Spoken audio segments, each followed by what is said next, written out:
Hi, I'm Nixie, and happy Valentine's to you all. Now, today we're here with Gareth, who is waiting for his date. However, unfortunately, he's forgotten to get her a gift, and she's going to be turning up any moment. So, let's help him out by making what is inside this capsule. So this is the MJ Miniverse Make It Mini Food Valentine's edition, and these have been very difficult to find in the UK. I've not seen any in shops, and on Amazon they've been completely sold out. So I got this from Very. I only got one because I was taking a punt. I didn't want to get duplicates, and if you can see from the packaging on the inside, this should be the box of chocolates. So apparently my luck is in. The chocolate box was the one I wanted out of the 3 standard ones, but you never know, my luck might be out still because you get a random chance of getting this bunch of roses in a vase. So let's get this open and see what we get, because either would work as a gift for Gareth here to give his date, but I did want the chocolates ideally. Right, I've got Gareth to go freshen up in the bathroom so we can get a nice gift sorted for him. Right. Ooh, I love it when they open. So as you can see a bit more clearly, like I said, it's got the chocolate box pattern, and the other items which it would have shown on the outside, you've got the potential of a red velvet cake in the shape of a heart and some heart-shaped cookies. So let's just I was hoping we'd get 2 for 2. So here is the capsule, and this time it's red for the Valentine's theme, and inside we get the table, and the stand is rose gold coloured. Safety guides. There are 5 bags inside. So first one, this will be the resin, I'm guessing. And it is the chocolates. So we're getting the box of chocolates, which is the one I want because it just looked cute.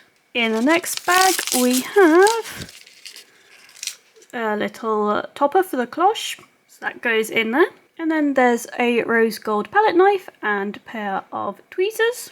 We get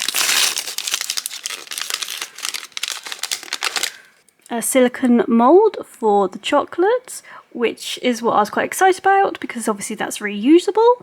In here there is some sprinkles, and then the final bag we have the heart-shaped box for the chocolates. So the top part of the box is sort of flocked, got a plastic bow. The bottom part is plastic, but it does have a tray to fit all the chocolates. And then I missed this one, we do get a nozzle for the resin. So just a quick look at the collector's guide. Like I said, got the red velvet cake, the chocolate bonbons, which is what we've got, the heart cookies, and then the more sort of random and exclusive red roses. Okay, so the guide says we put the resin into the silicone mould, set it, put them into the box, using the palette knife, put some more resin on, sprinkles, set, and close the box. I kind of think that might do this sort of bit before putting them in the box. I'm not sure. Just think that sprinkles are going to go everywhere otherwise. Okay, so we've got our mould, we've got now the nozzle on the resin, and I guess we'll just try squeeze some in. So just fill them up. I assume this is a whole set that will go into the chocolate box. And I'm not sure if I just want to do a couple at first, sort of see how they turn out and see if any improvements can be made. Just to sort of get an idea of how we're working. So I might just set those, pop them out, and see what we're doing. Okay, so those have now hopefully set, so let's see how easy it is to get them out. Come on. Okay, so unfortunately we do have some air bubbles in these 2, but the other one did turn out fine. I don't know if it might be best just put a very thin layer, sort of use a toothpick to try and get it in all the spaces, and then fill it up. We will try that next. Okay, so I put just a little bit, and now I'm going to try and spread it a bit more into all the gaps. So this might help, it might not, but it's worth experimenting.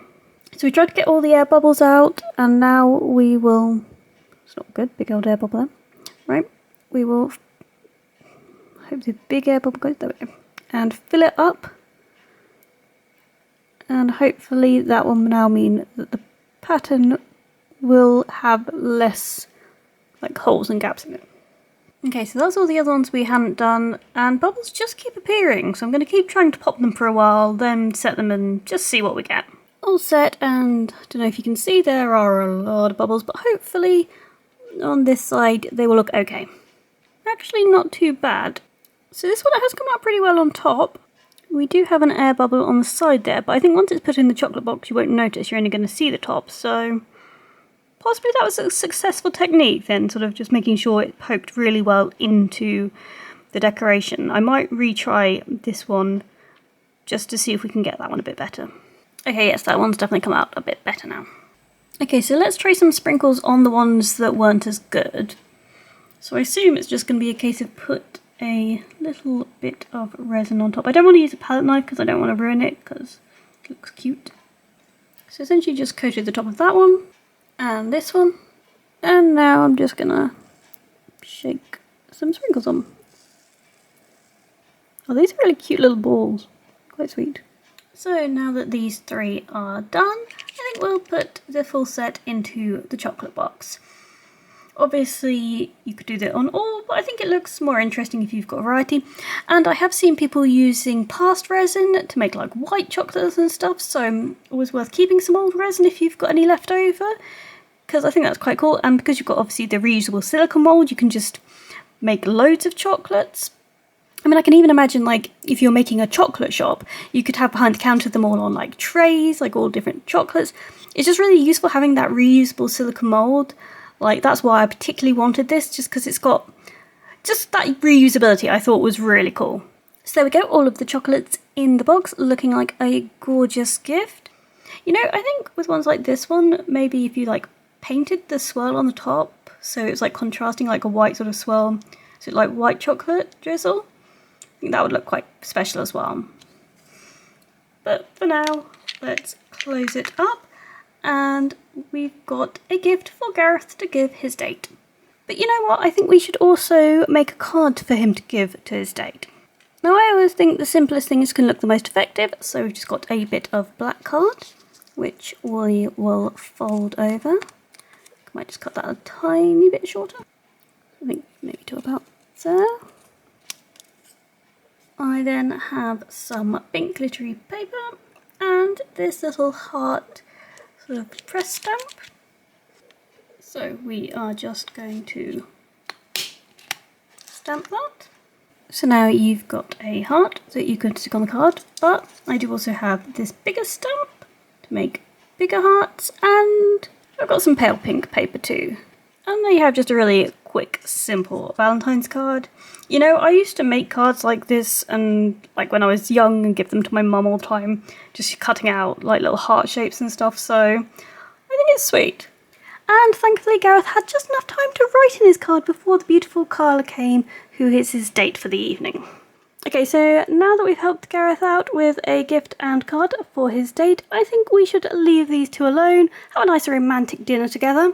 I hope you all enjoyed watching as we made the mini first chocolate box and a little quick Valentine's Day card, and I wish you all a happy Valentine's Day. Sending love to you all. Now if you like this video, please hit the thumbs up. If you'd like to see more videos, do subscribe, and I'll see you all soon. Bye!